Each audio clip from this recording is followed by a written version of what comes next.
परमेश्वर का भय मानते हैं, उनके आसपास उसके स्वर्गदूत डेरा किए रहते हैं कि परमेश्वर तुम्हारे लिए अपने स्वर्गदूतों को आज्ञा देगा और वो आकर तुम्हें हाथों हाथ उठा लेंगे ताकि तुम्हारे पैरों में पत्थर से ठेस न लगे। और ये सारी बातें जो वास्तविकता थी और वो जानता था, आत्मिक वास्तविकता, तो वो बस वही कह रहा था जिसे नहीं देख रहा था, लेकिन जानता था कि ये वास्तविकता है। देखिए, लोग जो विश्वास करते वो नहीं कहते, जो देखते हैं वही कहते हैं। यही समस्या है जब हम बदलते हैं, जो हम देखते हैं उससे कहने के बजाय जो विश्वास करते हैं उससे कहते, तो विजय बहुत ही करीब है।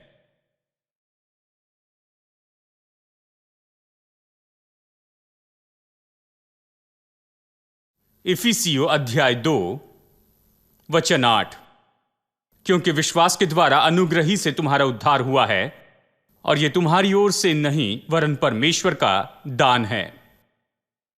हम अनुग्रह के विषय में सिखा रही हैं, परमेश्वर का अद्भुत अनुग्रह। पिछले कुछ हफ्तों से अभी हम सिखा रहे हैं अनुग्रह से जीने के बारे में। इस वचन में खास करके बताता है कि कैसे हम उद्धार पाते हैं। यह कहता है अनुग्रह के द्वारा विश्वास से इसी तरह हमने उद्धार पाया। विश्वास के द्वारा अनुग्रह से मतलब अनुग्रह देता है और विश्वास लेता है। परमेश्वर के अनुग्रह ने सब कुछ दे दिया है, यही बाइबल की शिक्षा है। पूरी इफिसियों की पत्री इसी बात पर आधारित है कि परमेश्वर ने पहले ही दे दिया है, जो कुछ भी हमें चाहिए दे दिया है। इसलिए पौलुस अद्भुत तरीके से प्रार्थना करता है। हम ऐसी प्रार्थना इन दिनों में नहीं सुनते हैं। वो प्रार्थना करता है कि लोगों की आंखें खुल जाए, लोगों की समझ की आंखें खुल जाए और वो जाने कि उनमें कौन सी सामर्थ है जो उनमें काम कर रही है कि वो बाकी सभी संतों के साथ में ये जाने परमेश्वर के प्रेम की ऊंचाई, गहराई, लंबाई, चौड़ाई, कि वो देखे कि परमेश्वर ने प्रयोजन करके क्या दिया। और आप इफिसियों की पत्री के हर एक भाग में इस बात को देखेंगे। ये तो इस विचार से भरा है कि परमेश्वर ने पहले ही दे दिया है। यहां तक कि शुरू में ही बहुत ही सामर्थ्य रीति से इफिसियों अध्याय 1 वचन 3 में कहता है, परमेश्वर ने जगत की उत्पत्ति के पहले से ही मसीह यीशु में हर आत्मिक आशीषों से हमें आशीषित कर दिया है। यानी ये इफिसियों की पत्री की बुनियाद है। फिर उद्धार के बारे में वो कहता है, जो कि इस पृथ्वी पर की सबसे बड़ी आशीष है, और वो तो निश्चय ही अनुग्रह के द्वारा और विश्वास से ही है। बिल्कुल इसी तरह से आप बाकी सब कुछ प्राप्त करते हैं। यदि ये चंगाई है तो यह भी अनुग्रह और विश्वास से ही है। अगर और कोई आशीष है तो वो भी अनुग्रह और विश्वास से ही है। अब विश्वास के द्वारा अनुग्रह से ही का मतलब क्या है? अनुग्रह से मतलब परमेश्वर ने दे दिया है, ये परमेश्वर का वरदान है। और विश्वास के द्वारा मतलब कि हमें ये विश्वास तो सक्रिय प्रतिक्रिया है जो परमेश्वर ने अनुग्रह के द्वारा जो किया उसके लिए हम दिखाते हैं। परमेश्वर ने सब कुछ दिया, इसलिए हम जो कुछ दिया उसके लिए सकारात्मक प्रतिक्रिया देते हैं। यानी यह अनुग्रह से और विश्वास के द्वारा है। लेकिन बहुत लोग विश्वास करते हैं कि परमेश्वर उनके लिए कुछ काम कर सकता है और वो करेगा। वो परमेश्वर से कुछ अपेक्षा करते हैं, वो परमेश्वर से मांगते हैं कि ये और वो करे, लेकिन विश्वास नहीं करते कि उसने पहले ही कर दिया है। बहुत ही कम ये विश्वास करते हैं कि पहले ही कर दिया है। बहुत से विश्वासियों में ये विचारधारा होती है कि यदि परमेश्वर से कुछ मांगे तब वो कुछ करेगा, यानी कुछ मांगने पर ही वो करने के लिए उठता है और वो कुछ करने के द्वारा प्रतिक्रिया दिखाता है। यानी हम प्रार्थना का उपयोग करें कि प्रभु काम करे, विश्वास का उपयोग करे कि उससे हमारे लिए कुछ करवाए, वो ये विश्वास करते हैं। लेकिन ये गलत है बाइबल के अनुसार। बाइबल कहती है कि परमेश्वर ने सब कुछ हमारे लिए पहले ही किया है और ये पूरा किया गया है, पूरा हो चुका है। लेकिन इसमें समस्या है, जब इस तरह से आप सिखाते हैं लोगों को समस्या होती है। खैर, आप कहते हैं सब कुछ हो चुका है, सब दे दिया गया है, लेकिन कहाँ है? मुझे नहीं दिखता है, मैं महसूस नहीं कर रहा हूं। सबसे आशीषित व्यक्ति जैसे महसूस नहीं करता। मुझे बहुत सी समस्याएं हैं, बहुत सी मुश्किलें हैं, मुझे वो आशीषें नहीं दिखती हैं जिसके बारे में आप कह रही हैं। इसलिए पिछले कुछ हफ्तों से मैं इस बात पर चर्चा कर रहा हूं। हम इस स्वाभाविक संसार को जो देखते हैं इससे भी पर एक संसार है। ये स्वाभाविक संसार, ये वो चीजें हैं जिसे हम देखते हैं, ये दृश्य संसार है। लेकिन एक और महान संसार है जो आत्मिक संसार है। आत्मिक संसार अदृश्य संसार है। यह अदृश्य, इसका मतलब यह नहीं कि यह अस्तित्व में नहीं है। अदृश्य का मतलब आप इन आंखों से नहीं देख सकते, लेकिन वो वास्तविक हैं। वो स्वाभाविक संसार जैसे ही वास्तविक है, या मैं कहूंगा वो तो स्वाभाविक संसार से भी ज्यादा वास्तविक है। ये बात कि आप यहां पर हैं, मैं यहां पर हूं, ये देख सकते हैं, ये हमारे लिए वास्तविक है। लेकिन मैं आपसे कहूं परमेश्वर यहां पर है, ये ज्यादा वास्तविक है। आप परमेश्वर को नहीं देख सकते हैं, ये तो ज्यादा वास्तविक है, क्योंकि ये आत्मिक वास्तविकता है। जब हम आत्मिक क्षेत्र के बारे में कहते हैं, और आत्मिक वास्तविकता ऐसी चीजें जो आत्मिक क्षेत्र में असली है और वास्तविक हैं। सबसे पहले हम परमेश्वर के बारे में कह रहे हैं। जो परमेश्वर के पास आता है उसे विश्वास करना है कि वो है और वो प्रतिफल देता है जो उसे ईमानदारी से खोजते हैं, बाइबल कहती है।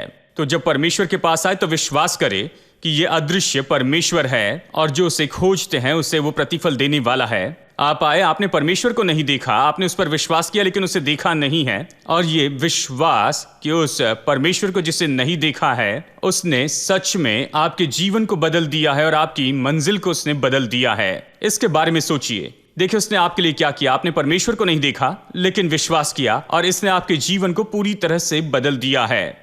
आपने उस पर विश्वास किया जिसे नहीं देखा, लेकिन उसने आपके जीवन को पूरी तरह से बदल दिया है। जो अदृश्य है वो तो दृश्य से महान है। आत्मिक तो स्वाभाविक क्षेत्र से महान है। क्यों? क्योंकि ये जो आत्मिक क्षेत्र है उसी से ये आया है, इसी से स्वाभाविक क्षेत्र आया है। आत्मिक क्षेत्र, उसी ने स्वाभाविक क्षेत्र को बनाया है। परमेश्वर जो कि आत्मिक क्षेत्र में है, जो कि आत्मा है, उसी ने ये सब कुछ बनाया जिसे हम देखते हैं। इसलिए जिसने सब कुछ बनाया वो तो उन सारी चीजों से महान है जो कुछ भी बनाया गया उससे। इसलिए जो दृश्य संसार है ये महान नहीं हो सकता है, इसलिए अदृश्य संसार महान है। यानी इस अदृश्य संसार की एक वास्तविकता है। और बाइबल सिखाती है कि परमेश्वर की सारी आशीषें, जबकि वो जगत की उत्पत्ति के पहले से हमारे लिए रखी गई हैं, और कलवरी के क्रूस ने इसे कानूनन हमारा बनाया है। परमेश्वर की यह आशीष अनंत काल में पहले से रखी गई है। ये संसार बनाए जाने के पहले परमेश्वर ने निर्णय लिया कि वो यीशु को भेजेगा, और वो हमारे पापों के लिए मरेगा, और वो हमारे लिए इन सारी आशीषों को सुरक्षित रखेगा। और ये पहले से रखी गई हैं। इसलिए बाइबल कहती है कि परमेश्वर ने जगत की उत्पत्ति के पहले से हमें सारी आत्मिक आशीषें दी हैं। आत्मिक आशीषों का मतलब ये नहीं कि ये आत्मिक आशीष है जिसके बारे में आप सोचते हैं कि ये केवल उद्धार और पापों की क्षमा है। आत्मिक आशीषों का मतलब है कि ये आत्मिक वास्तविकता है। वो आत्मिक क्षेत्र में रखी गई है, वहां पर जमा करके रखी गई है। यही तो हम देखते आए हैं और कहते आए हैं। ये पिछले कुछ हफ्तों में हमने देखा है। यानी ये सब वास्तविक है। आत्मिक क्षेत्र तो वास्तविक है। हमारी आशीषें वहां हैं, हम उसे देख नहीं सकते हैं।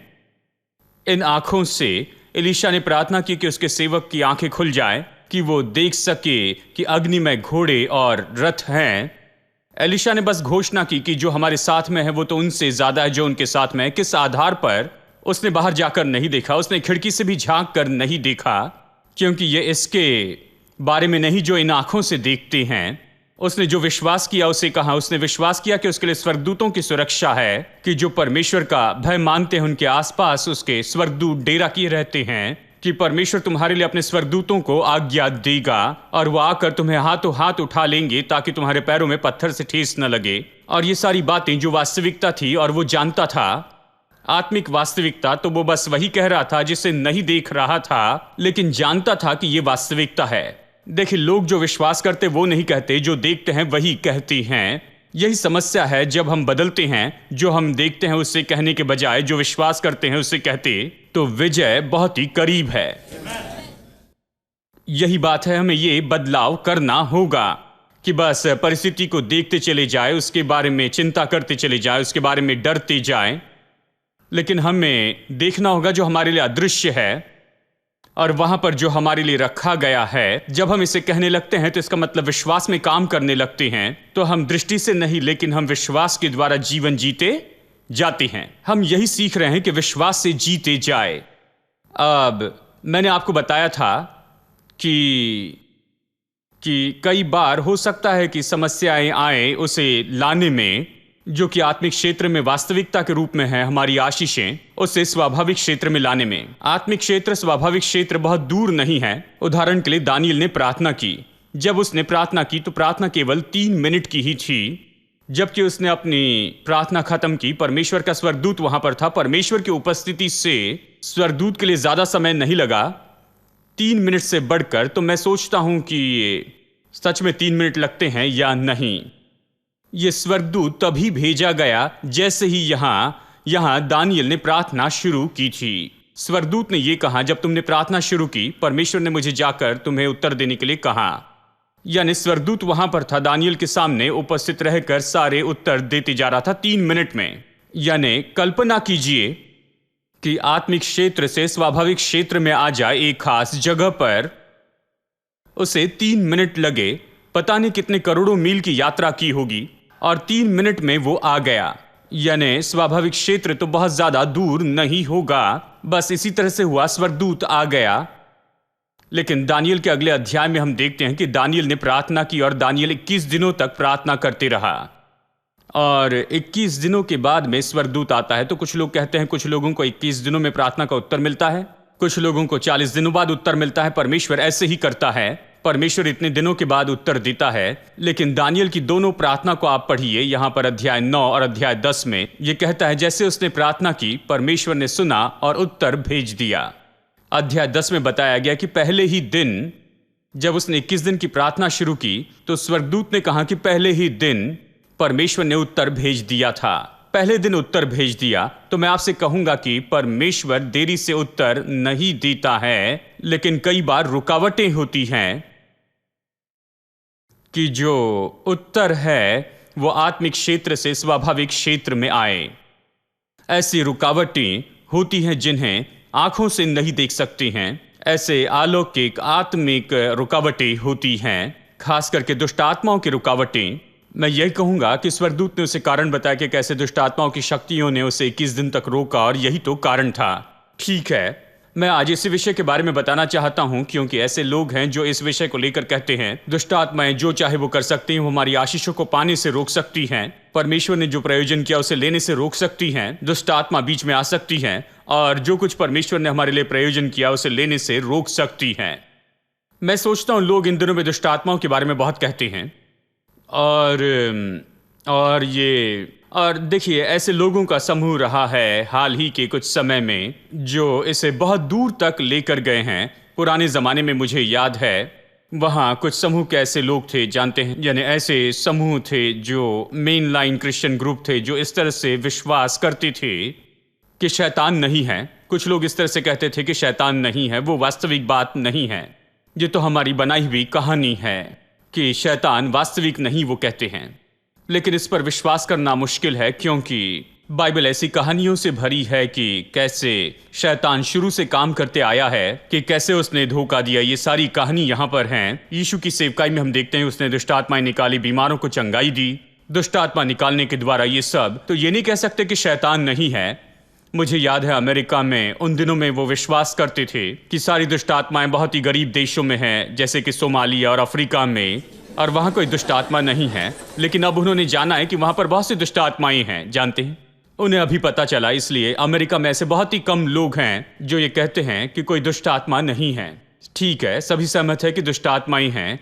अब इस पूरे समय हम भारतीय लोग यहाँ भारत में हमने ये विश्वास किया कि शैतान है और शैतान काम करता है, जो नाश करना चाहता है, चोरी करता है, घात करता है, लोगों को नाश करना चाहता है। हमने ये विश्वास किया। लेकिन जिन लोगों ने विश्वास किया उनमें से कुछ समूह के ऐसे लोग हैं, उन्होंने इस सच्चाई को लेकर दूसरी सीमा पार ले गए हैं।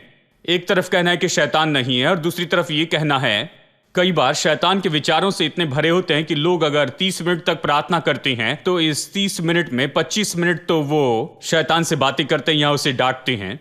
प्रार्थना में आपको परमेश्वर से बात करनी है, शैतान से नहीं। लेकिन अगर आप उनकी प्रार्थना का मूल्यांकन करें तो आधे घंटे की प्रार्थना में 25 मिनट तक शैतान से बातें की है, क्योंकि उनके विचारों में ज्यादा सोचते रहते हैं शैतान और उसके कामों के बारे में कि वो कैसे काम करता है। और बहुत से प्रचारक और विश्वासी इसी बात में हैं कि हर जगह दुष्ट आत्माएं दिखती रहती हैं। जैसे वो प्रार्थना के लिए आंखें बंद करते हैं तो तुरंत 2 दुष्ट आत्माएं देखते हैं। हर घर में जहां कहीं भी वो जाती हैं वो दुष्ट आत्माएं देखते हैं। किसी के लिए भी प्रार्थना करे तुरंत वहां पर दुष्ट आत्माओं को देखते हैं। ऐसा लगता है उनमें और दुष्ट आत्माओं में बड़ा करीबी संबंध है। जैसे आंखें बंद करते हैं दुष्ट आत्माएं देखने लगते हैं। मैं तो यहां पर सच में सोचता हूं कि ये लोग कैसे इसे कर पाते हैं, कैसे करते हैं। वो हमेशा दुष्ट आत्माओं की उपस्थिति के बारे में सचेत होते हैं, परमेश्वर की उपस्थिति के बारे में बहुत ही कम सचेतता होती है। वो इसे दूसरी सीमा पार ले गए वो तो इतनी दूरी तक चले गए हैं और वो तो खुद को ऐसे लोगों के रूप में बताते हैं जैसे कि आत्मिक युद्ध करने वाले लोग हों। वो आत्मिक युद्ध करते हैं। तो वो क्या करते हैं, वो एक प्लेन को लेते हैं जो 300-400 लोगों को ले जाए। जानते हैं बड़ा हवाई जहाज, जानते हैं उसके लिए कितना पैसा लगेगा, लाखों रुपया लगता है। वो एक हवाई जहाज लेते हैं, उसमें 300-400 लोग बैठ जाते हैं। मुझे याद है वो अमेरिका में एक खास शहर में गए और वो सोचते थे कि वो शहर दुष्टात्माओं से घिरा है और वो दुष्टात्मा को डांटना चाहते थे। दुष्टात्मा कहाँ है, तो वो सोचते थे ऊपर में है।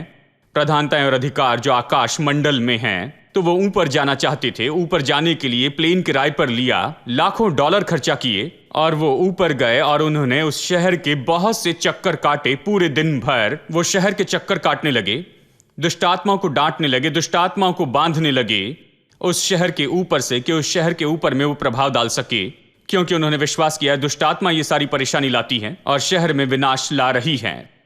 और फिर दूसरे भी हैं जो अलग काम करते हैं। मुझे एक बार पत्र भेजा गया कि आपके चर्च के आसपास 318 दृढ़गढ़ हैं, तो आप क्या करेंगे। उन्होंने पत्र में लिखा, प्यारे पास्टर सैम, आपके चर्च के आसपास 318 दृढ़गढ़ बंधे हैं चर्च के पास, आप क्या करेंगे। हम चाहते हैं कि आप 318 प्रार्थना समूह को तैयार करें, लीडर्स और ऐसे प्रेयर ग्रुप्स को तैयार करें कि हम उसे नाश कर सके, इन सारे दृढ़गढ़ों को। और इसके लिए बड़ी कमेटी बनाई गई है और वो किया गया है और मसीह लीडर की कमेटी है, सबके नाम वहां पर बताए गए।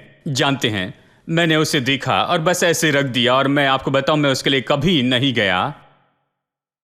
कारण तो यही है, मैं शैतान को इतना महत्व देना नहीं चाहता हूं। जानते हैं मैं शैतान को हमारे सारी बातों का विषय नहीं बनाना चाहता हूं। जानते हैं क्योंकि शैतान और कुछ नहीं, बस वो तो हारा हुआ है। जानते हैं शैतान कुछ नहीं कर सकता, उसके पास में कोई असली सामर्थ्य नहीं है। उसके पास में केवल अब यही सामर्थ्य है जिसे हम कहते हैं ये तो धोखा देने की सामर्थ्य है। वो झूठ बोलता है, वो चोरी कर सकता है। जानते हैं वो ये सब कुछ करता है इसलिए नहीं कि उसके पास में कोई सामर्थ्य है, कोई भी सामर्थ्य जो वो दिखाता है कि उसके पास है, ये इसीलिए उसके पास आई क्योंकि लोगों ने उसे वो दी है। लोग सच्चाई नहीं जानते, उन्होंने उसे सामर्थ्य दी है। उदाहरण के लिए यदि आप यानी ऐसे व्यक्ति हैं जो बहुत सी बातों के बारे में ज्ञान नहीं रखते हैं और आप अनजाने हैं और कोई आपको धोखा देना चाहे तो क्या करते हैं, वो आपके आसपास रहते हैं, आपके साथ काम करते हैं, देखते आपके दोस्त और रिश्तेदार नहीं हैं, आपकी निगरानी करने के लिए कोई भी नहीं है और वो सोचते हैं कि आप एक मूर्ख व्यक्ति हैं और वो आपको मूर्ख बना सकते हैं। तो वो क्या करते हैं, आकर आपसे अच्छे से बातें करते हैं, कहते हैं आपके लिए वो सब कुछ करेंगे और फिर वो आकर कहते हैं आप यहाँ पर इन 6 जगह पर दस्तखत कर दीजिए और मैं निश्चित करूंगा कि आपको इतना पैसा मिलेगा, आप इस निवेश में अपना पैसा लगाइए, इतना पैसा लगाने पर ये सब कुछ आपको मिलेगा। वो आपसे झूठ बोलकर आपके दस्तखत करवा लेते हैं।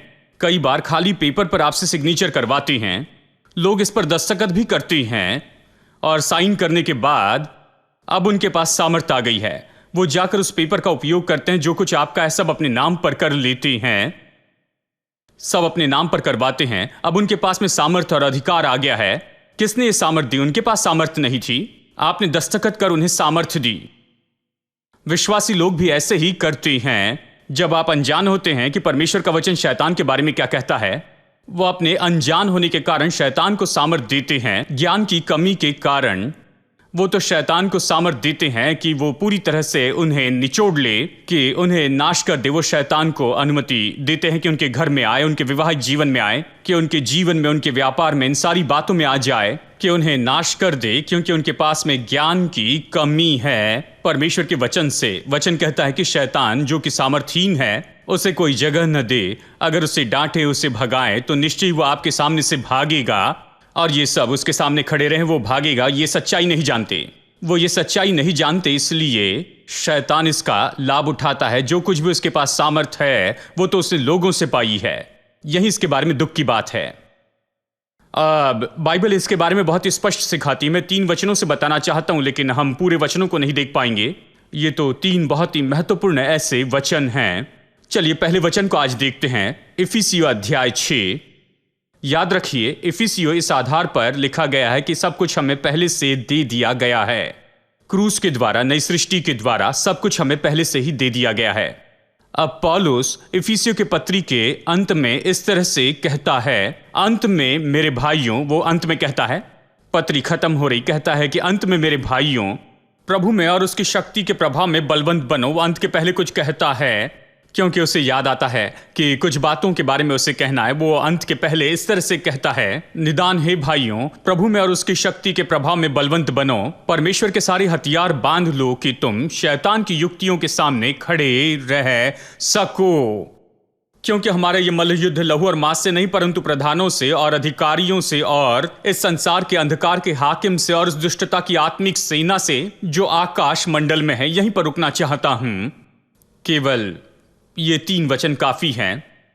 अब देखिए वो क्या कहता है। वो कहता है, क्योंकि हमारा ये मल्लयुद्ध लहू और मांस से नहीं परंतु प्रधानों से और अधिकारियों से और इस संसार के अंधकार के हाकिम से और उस दुष्टता की आत्मिक सेना से जो आकाश में है।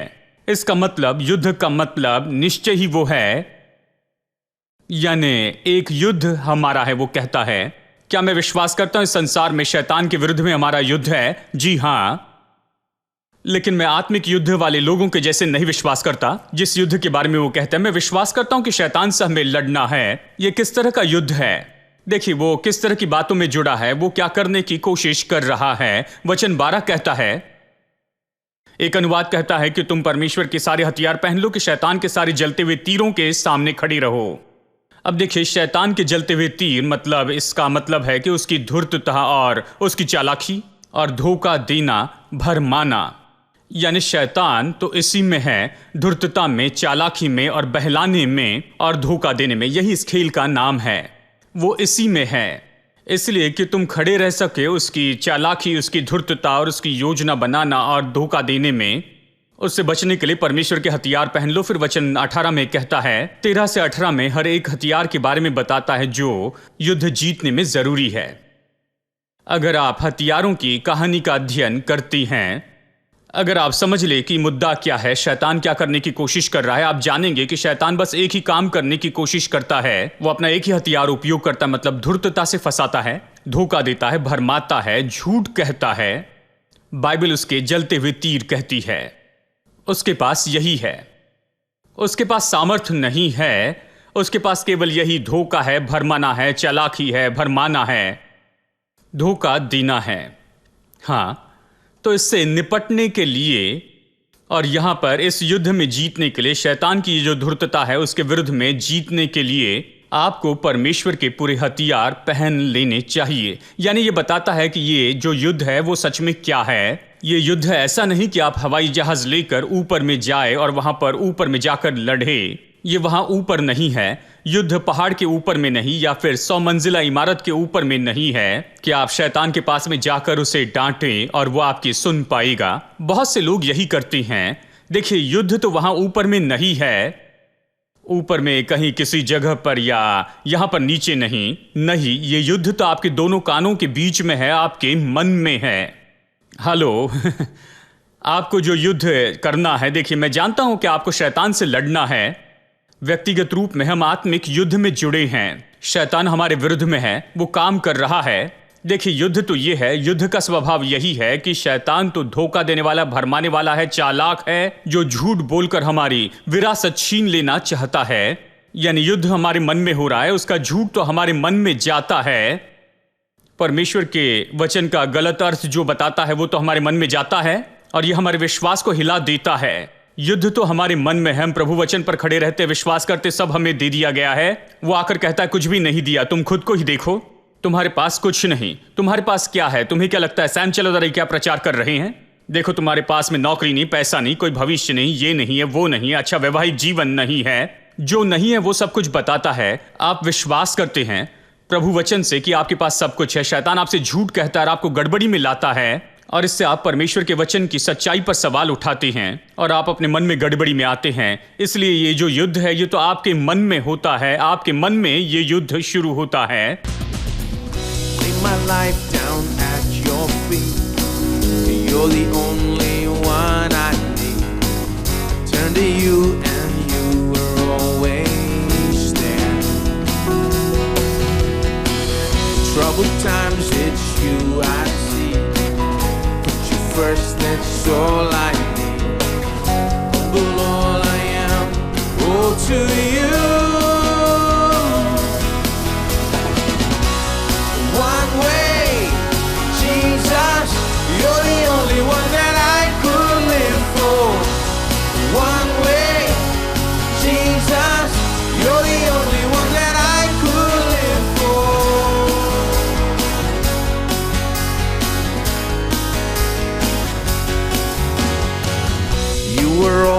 always, always there, every how and everywhere.